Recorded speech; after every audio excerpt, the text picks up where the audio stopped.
I know this part 2 has been a long time coming, but I do apologise for that. As you are aware, there's a few other cases that have grabbed my attention that I'm also covering at the moment. I certainly don't want to be forgetting Maddie, but sometimes with newer cases, things come up that you kind of need to bring your subscribers up to date with in a somewhat timely fashion. As you may also be aware, I decided to allow myself a day off yesterday. After working so many cases, it was just a good time to just stop and have some me time. So I've read most of your comments from part 1 of this Tyler Wallace interview. That's another area where I'm way behind, and my apologies for that. And one thing that a lot of people mentioned, I commented on his flat tone in the way he speaks and his unusual language. And many people pointed out that that could actually be as a result of him being in the military, which could, of course, definitely be the case. He does mention at a later point in this interview that he had wondered if maybe he was autistic. So maybe there are things that even he looks at and thinks, I wonder if I am on the spectrum. Yes, I do agree with the people who said that they thought it was a bad choice to conduct the interview with Tatiana present, because it did put Tyler in a somewhat compromising position. I guess it was a difficult situation to be in because it was a phone interview. Detective Morris didn't have a great deal of control over the situation, and I guess the goal was to make things as easy as possible for Tyler. So I guess it probably would have been tricky to ask him to go to another police station or, sheriff's office in order to connect and make this interview. So I guess doing the interview in his own home over the phone meant that they had little control over that kind of situation. Now, I also want to just mention before I jump in, I have created a TikTok account, which is also Ninchy True Crime, where I've uploaded a few of the YouTube shorts that are here on my YouTube account, but I will also occasionally add the additional TikTok version of things if you wanted to go over and check that out. I will attempt to remember to go and add the link for my TikTok account to my homepage for this YouTube account. If I forget, just remind me in the comments section, because it's easy for me to say this now at the beginning of this video, but by the time I finish this video, do the editing, to do the compressing, the uploading, all that sort of stuff, it's quite likely that I will forget to add the link. So I will just mention once again, there have been issues with notifications not going out for my videos. I don't know if that is still the case, but this is video 3 of 3 today, if I get this out on time. There is also a video on the Phoebe Bishop case from Australia and an update on Jack and Lily Sullivan. For those of you who are members, just keep an eye out for a members only video in the next day or so, where I will share my thoughts on both the Phoebe Bishop case and the Jack and Lily Sullivan case. a more relaxed chat where I will share my opinions a little bit more freely. Something that I choose not to do in public for various reasons, but mainly because when it is members only, I do feel more free to express my opinions without having to worry about people becoming upset or trolls coming to respond, etc. And I guess since I'm doing all this kind of admin kind of stuff, just a quick reminder that I do have a Patreon account which is free for everyone. That's where I upload any case documents that I have. And yes, I am a little bit behind. I have a stack of documents that I still need to upload. That said, my link for my Patreon is in the description for this video. It is free to join and my uploads are free. So basically, if you are looking for any particular documents, then in relation to the cases that I've covered, then hop over, check out my Patreon. You can basically just sign up and then you can get whatever documents are in there for free. If there's any documents that you are looking for in particular that you can't find on my Patreon, like I said, I have an absolute wad of files still to upload.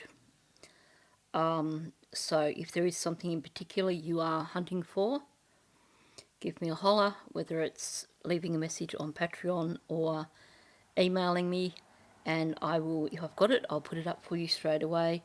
If I don't have it, I will do my best to chase it up and get it for you as soon as possible. Now, with all that out of the way, let's jump in and have a look at part 2 of this interview with Tyler Wallace. So how did you come about to hear what happened with Maddie? It was, hold on, let me pull up my phone so I can find the exact day. Give me 1 second.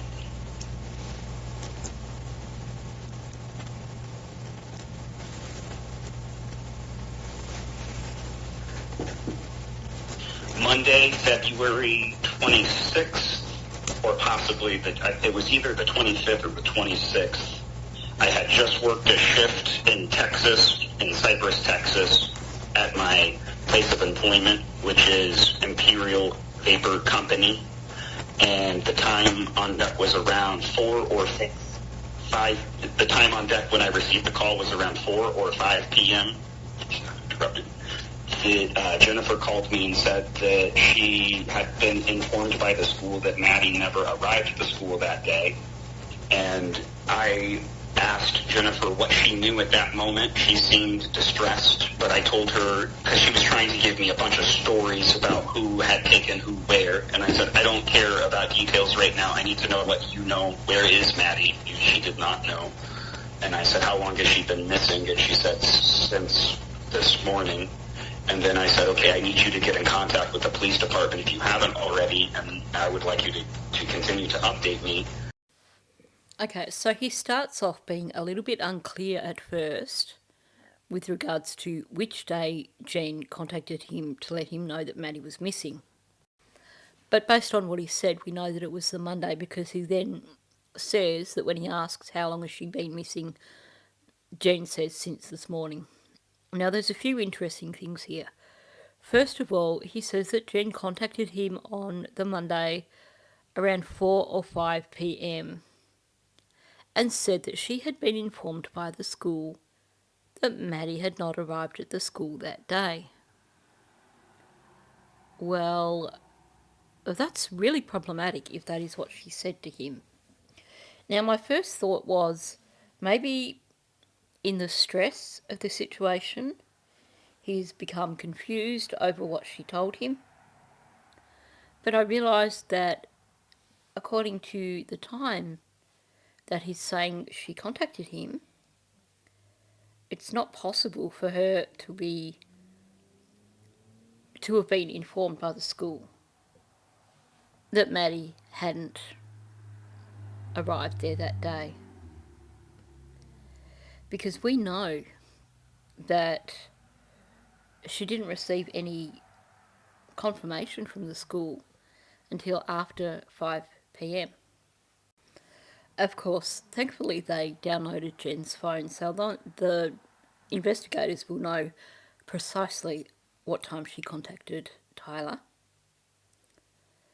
But it's definitely interesting, especially her basically making it sound like if the only reason she knew Maddie was missing was because she'd been contacted by the school and told that Maddie hadn't arrived. So that begs the question, maybe she did contact him at 4 o'clock, believing that she could get away with telling him prior to the regular pickup time that the school had actually contacted her to say Maddie hadn't arrived at school, because he wouldn't know she was sitting there in the pickup line. I think it's also important to note too that even though he hadn't been a significant part in Maddie's life, I would imagine that he would still remember that moment of being contacted and told that his daughter was missing. So it certainly seems interesting that the version we're getting from him is Jen being contacted by the school as opposed to Jen going to pick Maddie up from school and Maddie not coming out. It's also possible that Tyler was the first person that Jen was able to practice her story on.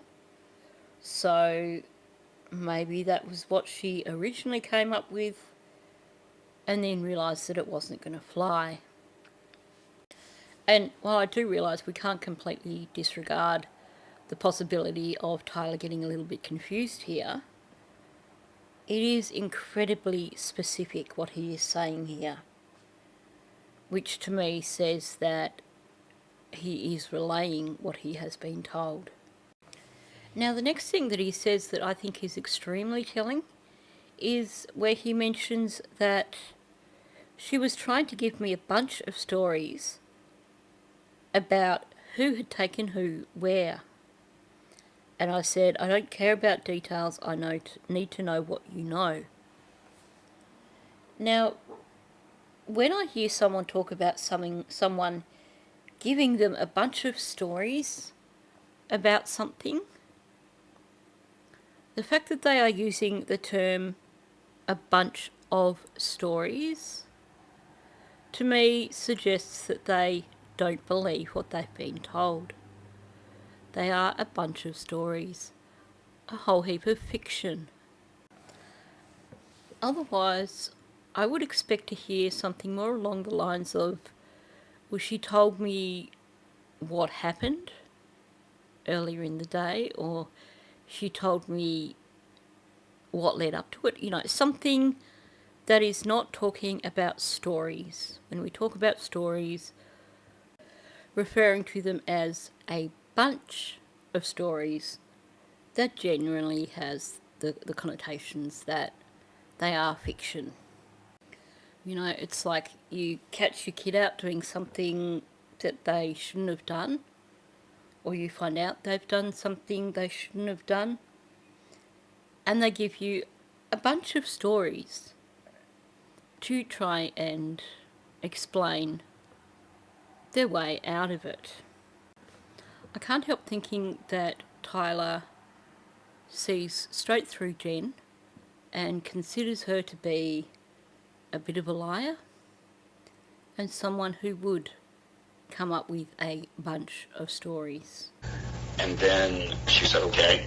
And then she had mentioned that it was her birthday, and then when Jennifer and I were talking, I had started to mention the statistics of things like sex trafficking in Florida. I know that Houston and Florida are high on sex trafficking, so I was throwing out scenarios of what we should be looking for. Did somebody grab Maddie? Was there videos out there? Could we see footage? And Jennifer was, I believe, writing some of this down. I don't know, but she was trying to, it appeared she was giving me whatever details she could.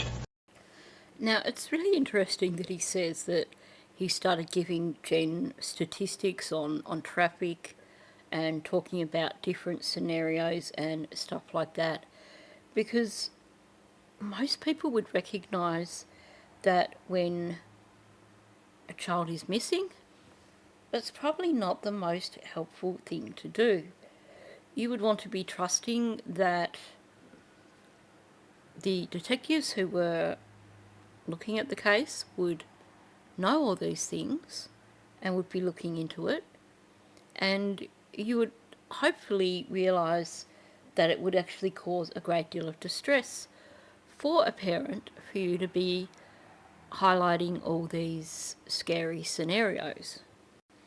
Again, this is something that wouldn't surprise me in the least from someone who was on the autism spectrum, because they wouldn't think about the emotional side of it. At the same time, given that he was in the forces, it could just be that it is second nature for him to go into problem-solving mode. Being so far away from where everything was happening, perhaps that was his only way of knowing how to deal with the situation. So I could see it going both ways. But then after that, I went home and waited with my wife. I let my wife know Maddie was missing. We started making some social media posts to spread the word.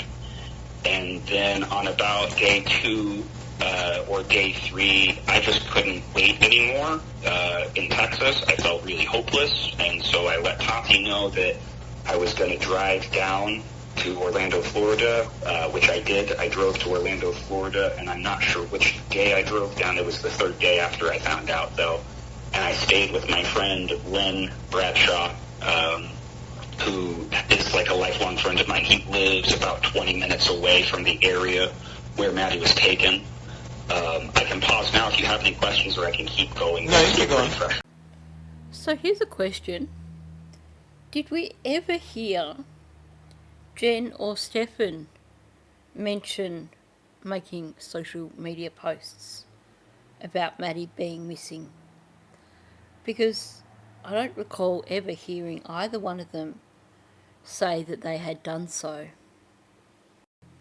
Now, while I am getting a little bit better at understanding American geography, I did have to look up the driving distance and time from Cypress in Texas to Orlando, Florida, and he basically did a 14-hour drive, which in miles is around about 988 miles, or if you are metric, 1,590 kilometres.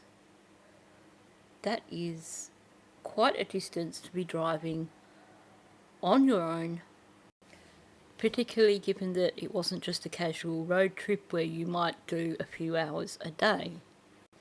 Meanwhile, clearly he's still processing everything, because when he's talking about staying with his friend, he says that this friend is 20 minutes from the area where Maddie was taken.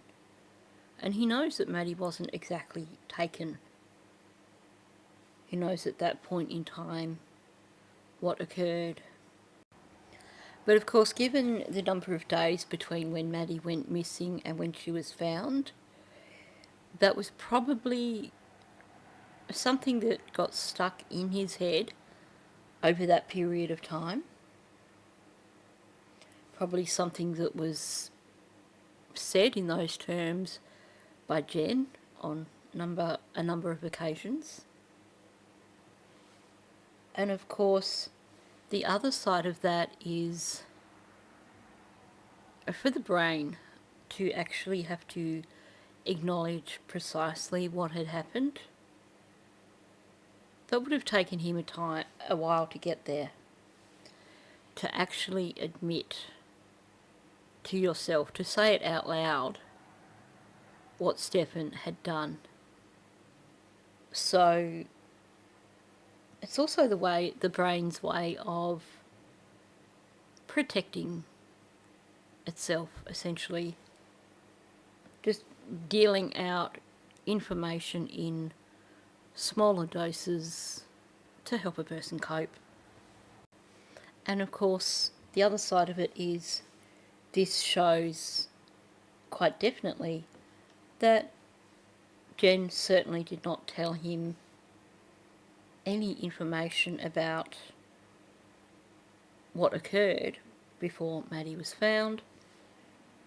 So if she was involved in any way, she certainly didn't share it with Tyler, because he is still viewing the situation in the way that someone would, were they to originally believe that their child had been abducted. Had Jen said anything to him with regards to what actually happened, we wouldn't hear him referring to the area where Maddie was taken. My mind, though. Yeah, keep going. So at the time when I arrived at Lens, my initial first thought was, I'm going to fucking go out to the last known GPS location. Jennifer had sent me like a pin or a GPS location of where Maddie's disappearance would happen. And at that point, Lynn and I had basically discussed the pros and cons of going to look for myself. The pros being that it would make it feel like I was doing something. The cons being that I really had no idea what I was looking for. And then that's when we started seeing like Twitter posts from the Kissimmee and various police departments saying, please do not engage in any public searching. We are currently working on this.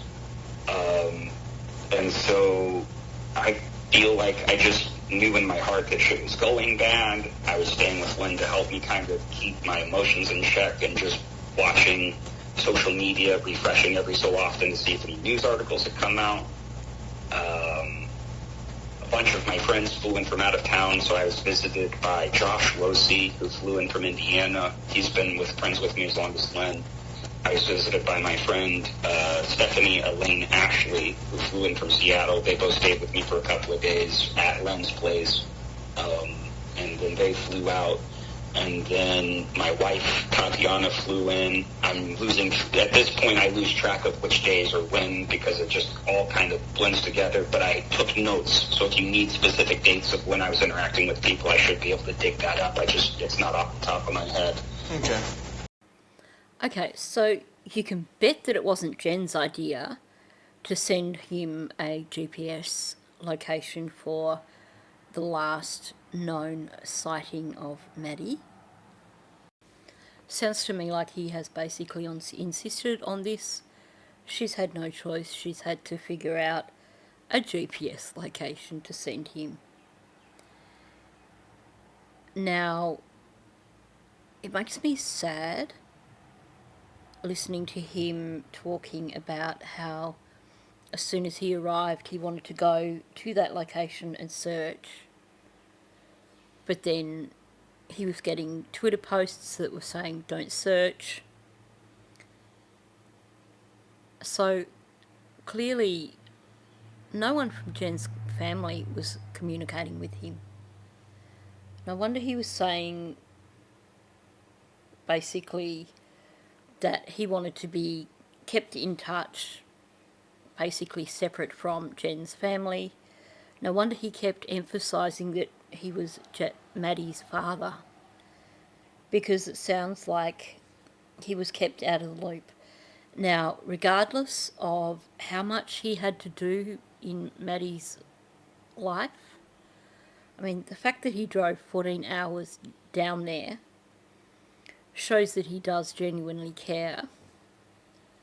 So you can imagine how frustrating, how heartbreaking, and how stressful it would be to make that 14-hour drive because your child is missing, and not have anyone close to the case keeping you updated. And, to hear him saying that in order to know what was going on, he had to watch social media and keep refreshing just in case there was news. Jen and her entire family should be ashamed of themselves. Jen especially, because she was sitting on her ass not doing anything. Now, if my calculations are correct, he would have arrived on about the 28th or the 29th. 28th if he made really, really good time, but probably more likely the 29th. Meaning that at that point in time, Stefan had been arrested. Jen had been told what's what. So, to be keeping him in the dark is a bit poor. I find it particularly interesting that he had friends who flew in from out of town just to be there. I'm going to take a guess that these were also former military, people who had served with him, and maybe there is just that camaraderie between ex-service people that makes them want to jump in and be there for each other. But it's certainly a stark contrast from Jen, who we don't hear of any of her friends flocking around to be with her. So I think that says who the better person here is already. And again, the taking of notes. That could be an autism thing, or it could be a services thing. So just thought I'd make note of that because it is a little bit interesting. So Did you have any, I believe it was the night I arrived at Florida that Lynn and I got confirmation that Stefan and that he had been arrested and that there was sexual abuse tied into this whole thing. And how did you hear that? I can't remember when I finally could. I had been trying to not listen to the news, so I'm not sure when I actually finally concluded that Maddie was dead. I can't remember if it was reading an article or if I had gotten a call. Maybe you called me. I don't really remember who told me. I just remember kind of the day that it happened. Okay, how did you hear the news about him being arrested? Did Jennifer tell you, or did you see it on the news? I was informed of Stefan being arrested by Tati. Who told you? And then the news told me. Okay. The press conference. Okay, first of all, that's a little bit confusing. He's first of all mentioned about posts on Twitter, watching social media and refreshing it. So he was trying to keep a close eye on things, but then when he's trying to remember how he found out about Maddie actually no longer being alive, he says he'd been trying not to listen to the news. Is it because it's easier to read it on a page rather than hear someone actually say it out loud? Or is he just a little bit confused here? Now, I think we can also narrow down the timeline with him saying that he found out on the night that he arrived about Stefan being arrested on those charges. That to me would suggest that he must have driven through the day on the 28th. Perhaps he left super early and then arrived in the evening, which would make sense. And then I guess if you look at it that way, him arriving in Orlando or wherever in the vicinity that he was staying, finding out that night that Stefan had been arrested for stuff, then maybe it was at that point that he realised Maddie wasn't going to be found alive, and perhaps he was reluctant to listen to the news because of that. I could imagine you would find yourself in a position where you wouldn't want to know, but you also would want to know, if you know what I mean. You know, the part of you that didn't want to know would be the part of you that knew that what you were going to find out was going to be bad news. And as for Tatiana seeing the presser and telling him, that doesn't surprise me. Like I said, if he was trying to avoid hearing the news because he was expecting that news, then that makes sense. And I also gather from the way he was talking about, his inability to see Maddie over the years because of his financial struggles and all the excuses that he was coming up with, I suspect that in their relationship that Tatiana may have a bit of a almost mothering role with Tyler, where sometimes he needs someone to basically be the adult in the relationship and take responsibility for everyday things that, someone to do the adulting for him, I guess. It could be an unfair assumption, but just from what we're hearing from Tyler, it also could be a fair assumption. All right. When you were here, did you and Jennifer see each other? The only time I saw Jennifer was when I made an appearance for, I'm not sure if it was an official funeral, but I have pictures from the location and the name of the funeral house. It was a funeral house. They say that Maddie is going to be cremated in the next couple of weeks, but there was a closed casket that Jennifer's family was there, and I arrived with my separate party. I believe all interactions between me and Jennifer happened on a camera in the main thing at the funeral home. I did not speak with her anywhere else but in the funeral home. I hugged a few of her family members, and I hugged her at one point, but we shared very few words, and I was not a big fan of the hug. It was more for social purposes. But yeah, I mean, in all honesty, our main focus right now is Maddie. Okay. Yes, sir. Not the relationship you and Jennifer have or have not had or whatever. That's acknowledged. So. Does anyone else feel that Detective Morris was unfairly dismissive of Tyler? This is not the first time when Tyler's been trying to express in his own way the challenge of his relationship between Jen. Clearly this is something that is significant to him, and clearly it has impacted on his relationship with Maddie. So, this is a guy who, while he may not be Father of the Year, may have been an absent father, it sounds like he did care for Maddie. And this is less than a fortnight after Maddie has been found. He's still processing.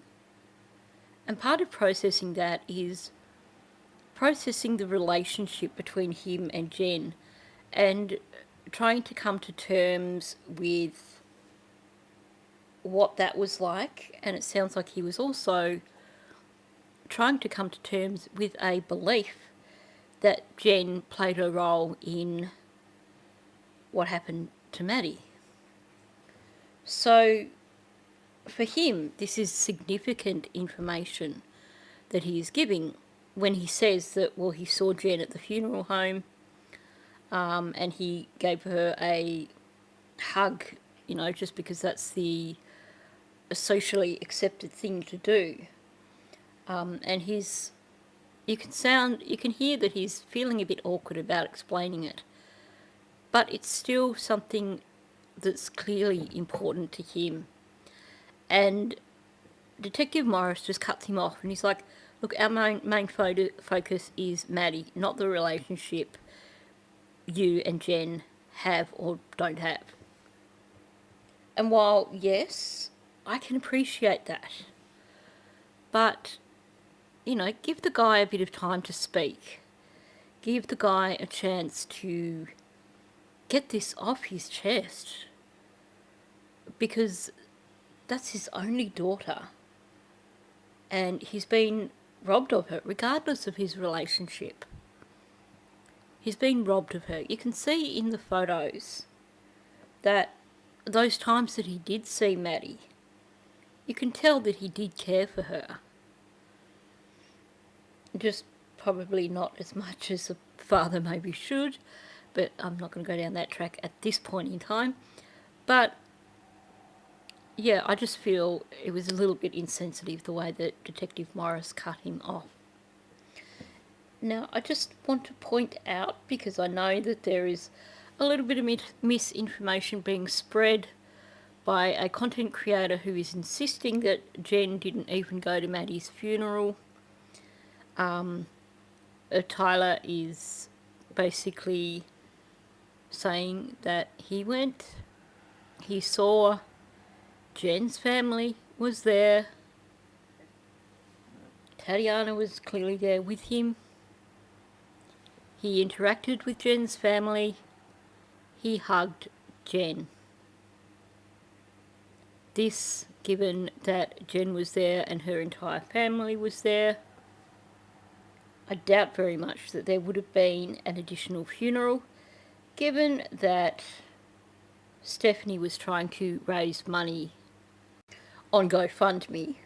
So, and we've never heard anyone say, oh, there were 2 funerals. So can we just put that whole ridiculous notion to bed that Jen didn't even turn up to Maddie's funeral? Because we have it right here from Tyler. And like I said, he's not just talking about Jen being present, he's talking about her entire family being present. I don't know if some of these questions are difficult because Tatiana is listening or whatever, but I don't want to, like I said, our main focus right now is Maddie. So yes, sir. The hardest thing has already happened, which is she's dead. And I am not okay with that, but for the purpose of cooperation and for the purpose of your investigation, I'm willing to go through emotional pain to get there. So just please continue asking what you need, and I will keep you apprised of my emotional pain. No, I appreciate it. Kudos to Tyler for actually standing up for himself there and, pointing out that he is going through emotional pain. And again, the way he said it there sounded so much like the way I would expect to hear it from any one of a number of people that I know who are on the autism spectrum.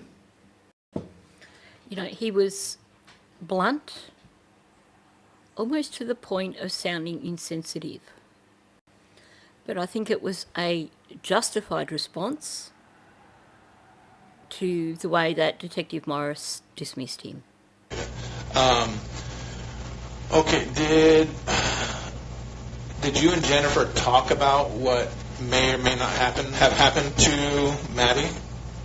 Only on the initial phone call when I threw out a couple of scenarios trying to figure out where to even start looking for myself. After that phone call was pretty much minimized between me and Jennifer.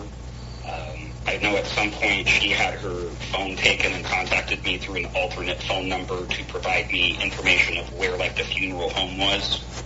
So I was in text communication with her infrequently throughout my stay in Orlando for, stuff like that. I have attempted to comfort her before I realized that Maddie was dead, but I don't think I was in Florida. That was over the phone when I was like, hey, this isn't your fault, that kind of stuff. But it's one of those things where as more and more information comes out between you and me, I'm becoming aware. I don't know what Jennifer did or didn't know. I don't know if she was aware of this happening or not. And the context of if she knew and was enabling, or if she is as much of a victim as Maddie, will dictate how comfortable I am having any further. Frankly, I'm not interested in contacting her family ever again anyways, but like, it's one of those, if Jennifer is much as a victim of this as I am, I'm content to just let them live their life in privacy. But I swear to fucking God, if I find out Jennifer was involved and enabled this, I will take whatever legal action I can. Have you noticed how the two people who seem to be leaning further towards the side of Jen playing a role in this are two people who were potentially the most intimate with Jen? Her ex-husband and the father of her daughter, who was her boyfriend for 3 years and clearly still kept connections, even if they weren't such great ones. To me, that says a lot. I think both these guys are right on the money when it comes to Jen. So if you are one of those people who is apparently deeply offended by me discussing my dogs on the channel, maybe skip forward about 20 seconds.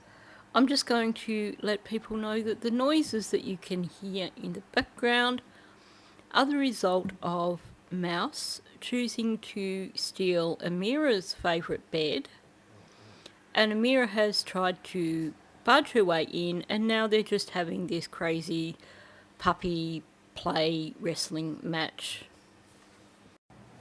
So let's get back to Tyler. So he's saying he doesn't know what Jen or did or didn't know, if she was aware of this happening or not. But in between all that, he starts saying, between you and me, I'm becoming aware, and then he doesn't finish what he's saying. But everything here that he is saying is, to me, pointing towards a belief that Jen was part of all this. And it sounds like he's pretty damn PO'd. It also sounds like he's quite angry with Jen's family, whether that is for them turning a blind eye or because he's been left out of all this and not given recognition as Maddie's father. I don't know. But he keeps going back and forth.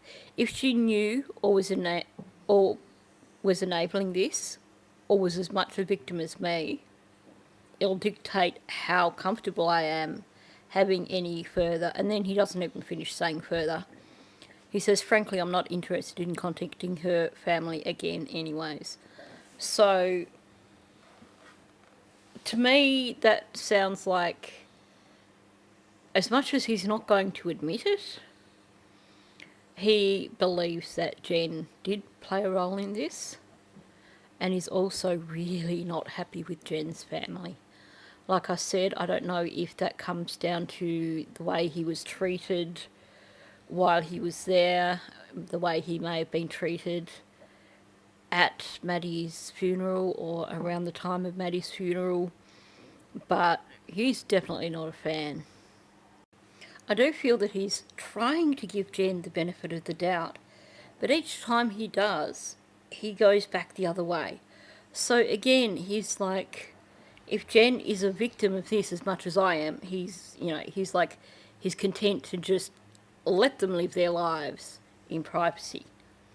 But then straight up, he's like, well, I swear to you effing God, if I find out Jen was involved and enabled this, I'll take whatever legal action I can. This is the first person who is, well, no, Stephen was, but not quite as much.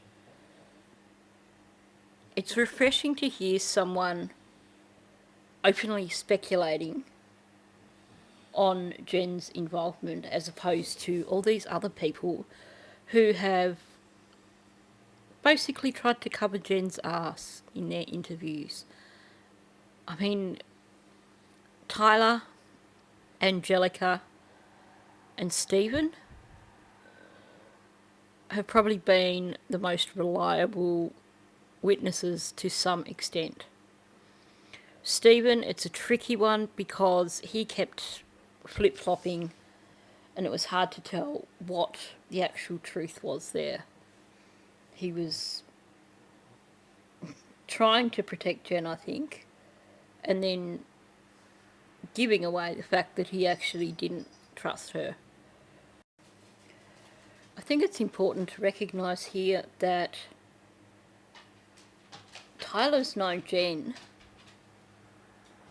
aside from family members, he's known Jen longer than I think most other people who've been interviewed.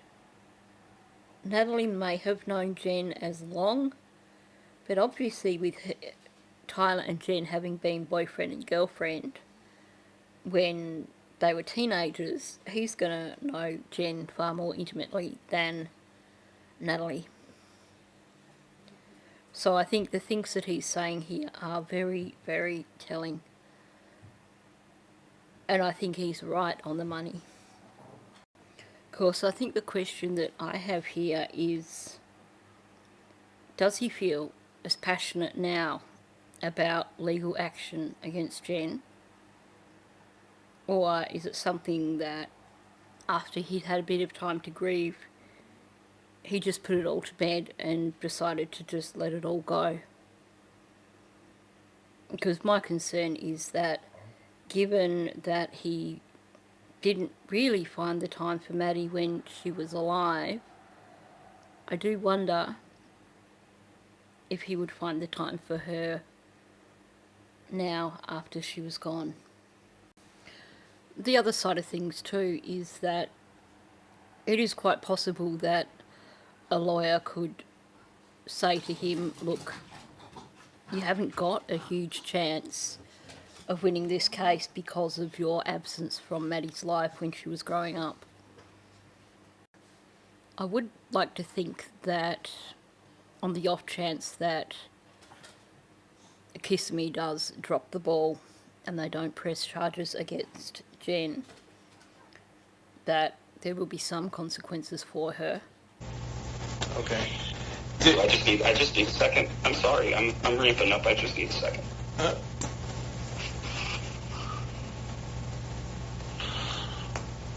Okay, I'm sorry. That's okay.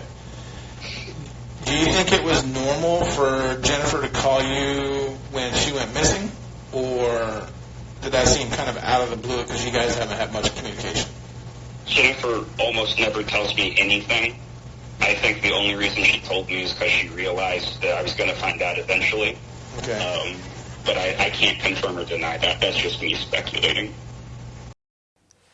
I think it would be fair to say that if Tyler is correct in his notion that Jen was trying to break him and Tatiana up after she had Maddie, then it would also, by extension, make sense that she would use Maddie as a weapon against Tyler. She's probably resentful towards him. It sounds to me like they certainly aren't buddies anymore and haven't been that way for a very, very long time. So, with someone like Jen, using her child as a weapon would be, typical behaviour. So, him saying, Jen almost never tells me anything, yep, that makes sense. And I wouldn't be surprised if, given the number of people that were surrounding Jen after she reported Maddie missing, that perhaps it wasn't even her idea to contact Tyler, and that perhaps Letitia or someone at the same time that they were like, well, we've got to call the police, maybe they said to Jen, well, you need to call Tyler. Given that Jen didn't even bother to call the police herself, it certainly makes sense that probably the only reason she called Tyler was because someone pushed her to do so. And because it sounds like no one else in her family really talks to Tyler, so there was no one else to make the phone call for her. Okay. Has she told you in the past what any issues that Maddie may have had or has not had, like parenting stuff? Or? About 2 years ago when I was in prison is when I heard that Maddie had received a diagnosis for autism, which is something that I always thought that maybe I dealt with, autistic traits that I have. And the short version of the story here is I believe my daughter did not have autism, and I believe I don't have autism. I believe we have autistic traits that are symptoms of PTSD.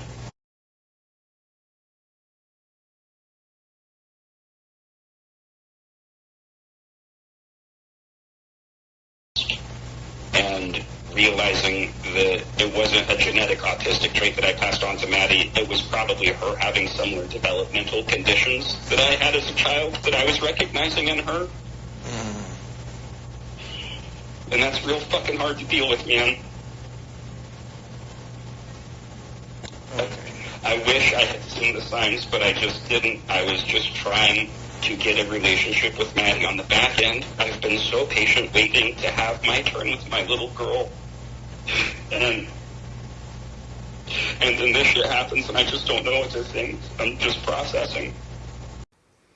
Okay, so from the way he was talking earlier, I had been working on the presumption that him talking about having gone to prison was an issue from way back when Maddie was really, really little, and that basically all these years later he was still trying to recover from that financially, and that's why he'd not been involved in Maddie's life at all.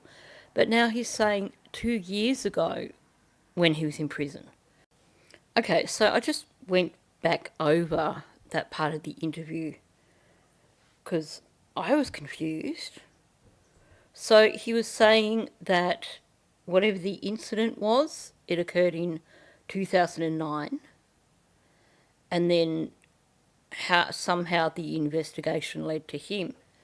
So I don't know if the investigation only began 2 or 3 years earlier or what the situation is.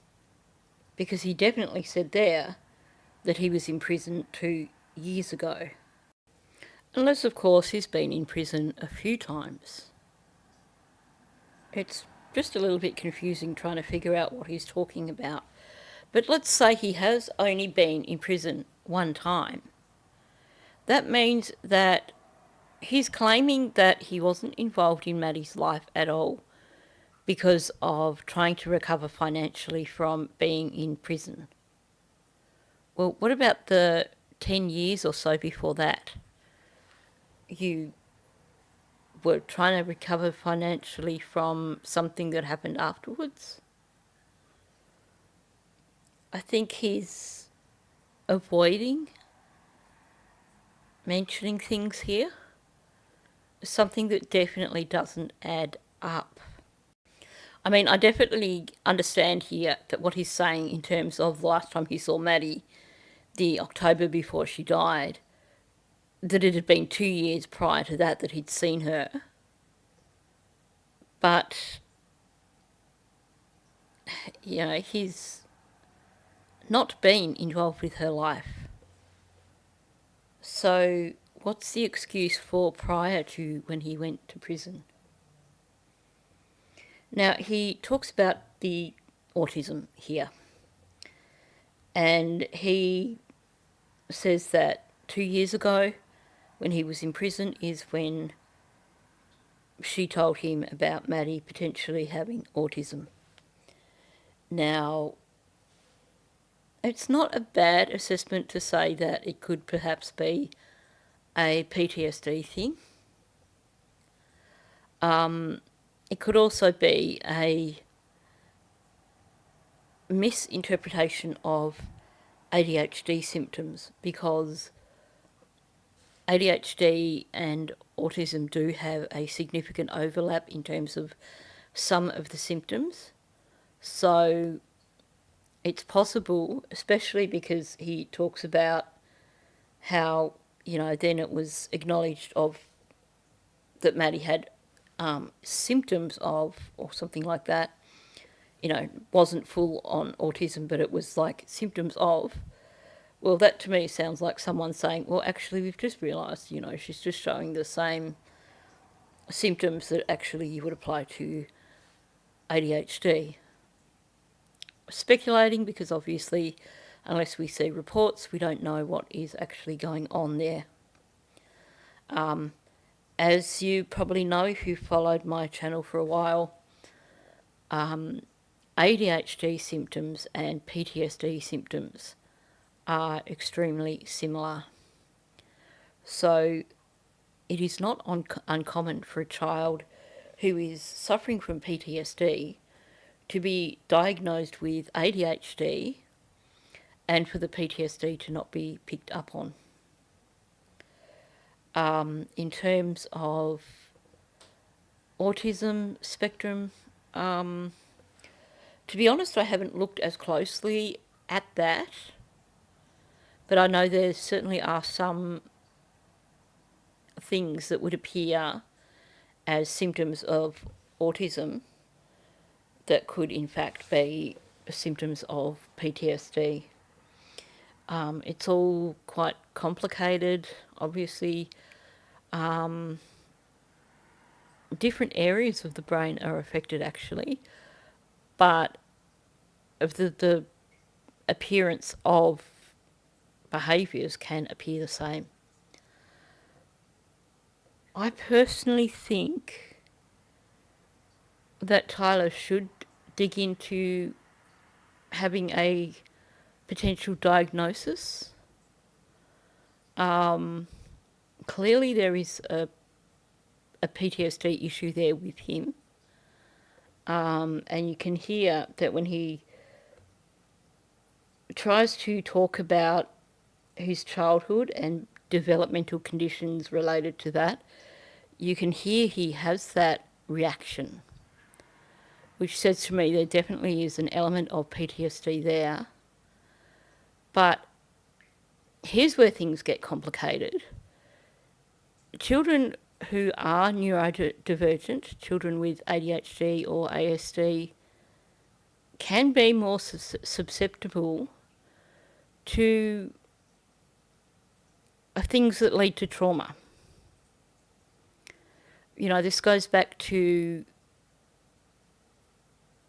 social awkwardness, difficulties with reading non-verbal cues. Sometimes it could just be because genetically they have a parent who also has ADHD, ASD or bipolar, and that can impact on how the parenting of that child occurs. It's a really complicated issue, and I would take a whole video, if not more, to try and explain it. So I'm just going to say that it is possible that they could all be interconnected. But my thoughts are that Tyler possibly should look into a possible diagnosis in terms of some form of neurodivergency. He certainly sounds on occasion like someone who has autism, but as I've mentioned previously, there's so many other possibilities. So, I'm certainly not someone who is qualified to diagnose someone as having autism spectrum disorder, and of course, nobody can diagnose someone as having autism spectrum disorder from listening to a 40-minute interview.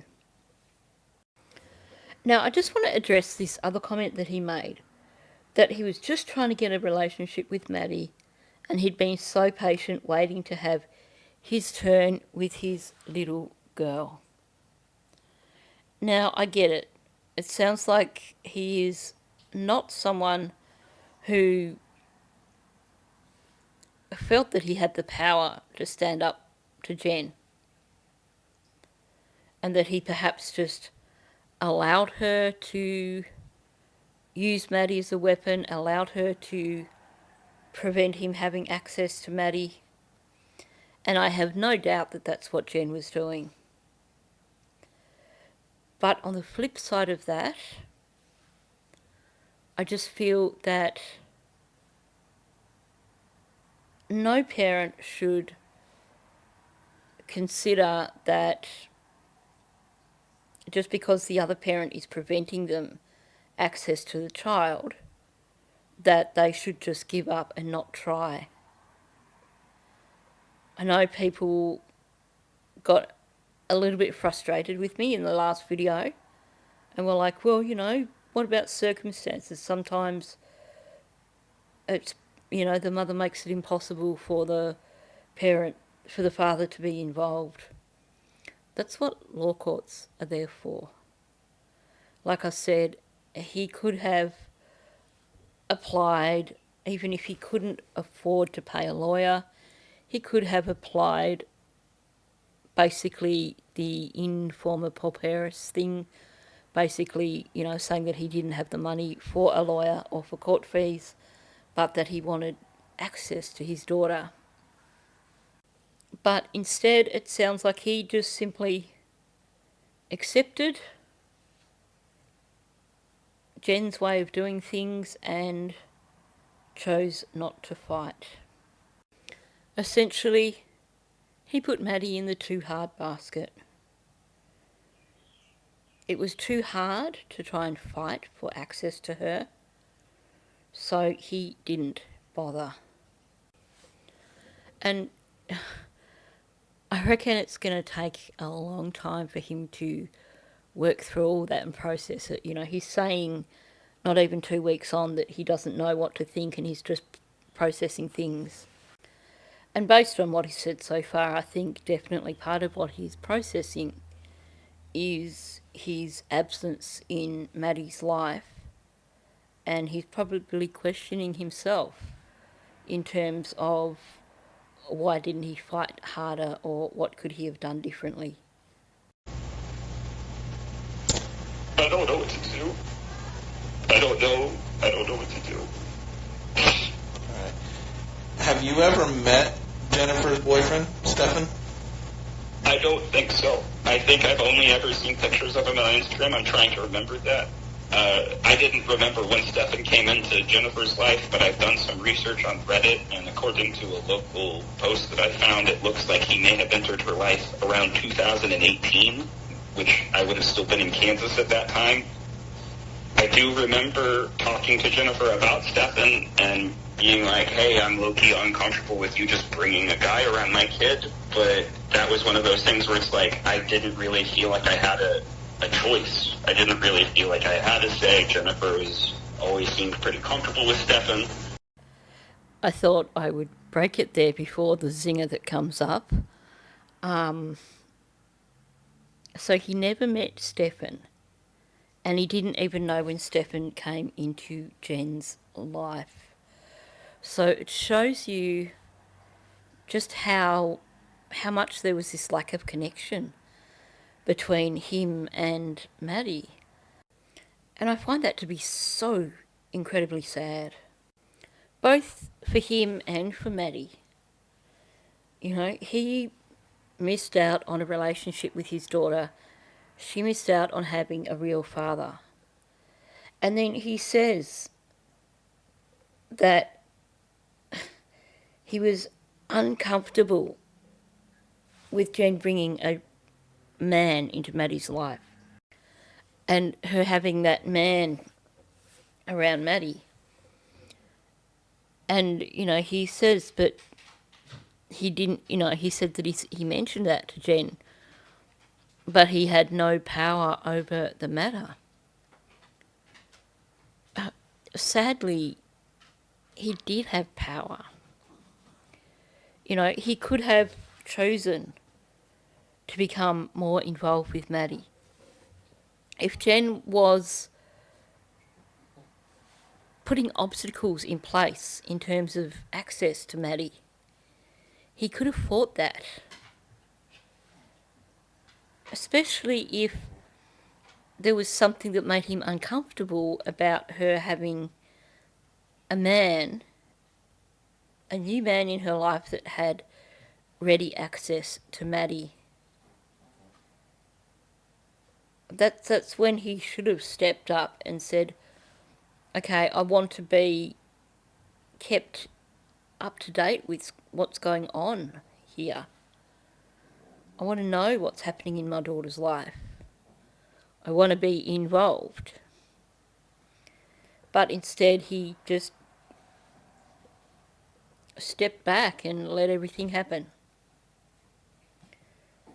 Again, I know people are going to be upset with me for saying that, and, there's always a situation. You don't know the situation, maybe he just couldn't. And again, there's always a way, if you want to make something happen, if you want something bad enough, you can make it happen. And, the time that Stefan came into Maddie's life, Maddie was old enough to have conversations on the phone with Tyler. And maybe Jen was preventing him from doing so. But it's still something that I would think if he really wanted it, he would have fought for it.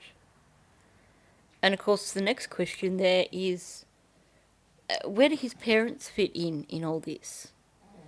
Because him and Jen both grew up in Orlando, which to me says that quite possibly his parents still are in the area.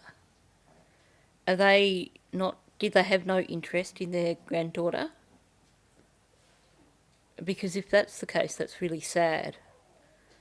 And I mean, that's one way that they could have helped Tyler. If they'd have worked on building some kind of relationship with Jen so that Maddie could have a bit of time with her grandparents, maybe, go and spend time with them once a fortnight, every other Saturday or something. That could have been a way of Tyler gaining access to Maddie. If Jen was preventing Tyler from speaking to Maddie on the phone, for example, then his parents could have helped. If they could have built a relationship with Jen and occasionally had Maddie at their house, then it wouldn't have been hard to arrange for, on the occasions that Maddie was at their house, for Tyler to actually ring them and speak to Maddie. There's always ways around everything. So I am really curious in terms of where his parents are and why they had no involvement in Maddie's life. Okay, are you ready for a real zinger? This is utterly classic. So make sure you are listening so you don't miss it. I knew he was a biomechanical engineer from what Jennifer told me, which always weirded me out on what the fuck would a biomechanical engineer want with Jennifer. Like, I'm not saying she's a terrible person, but I just didn't see what traits of her would attract somebody like that. Jen was so insecure that she had to tell Tyler that Stefan was a biomechanical engineer. That is just... The first time I heard that, I actually had to re-listen to it because I was like, no way did she say that. But yeah, it sounds like she told him that Stefan was a biomechanical engineer. Clearly, not only was she trying to hide her own sense of inadequacy by telling him that she was going out with a guy who was more than just a loser who sits on the couch all day and plays with toys, but it also sounds like she was trying to make Tyler feel inadequate. And I suspect that's a large reason of why he was not involved in Maddie's life. But at the same time, this also shows us two important things. Firstly, it shows just how manipulative Jen Soto is. Because don't mistake that her telling him that Stefan was a biomechanical engineer, don't mistake that as anything other than an attempt to manipulate him and make him feel that he was not adequate to be in Maddie's life. But the other thing that is even more important than that we need to take away from this is that essentially someone who is that manipulative is not someone who would have been a victim of Stearns. I mean, we know that now from listening to her interviews, but this is further proof of the fact that Jen is a manipulative individual who basically calls the shots. Someone who is capable of things being this manipulative is not going to fall prey to someone like Stefan unless she allows it to happen because for some reason it suits her needs. And we know that it did suit her needs.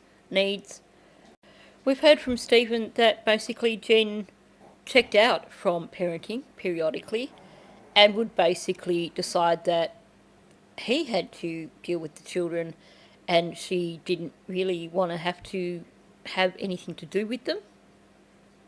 She would basically go off on her own in the house and be like, I don't want them near me. Clearly, Stefan was a find for Jen.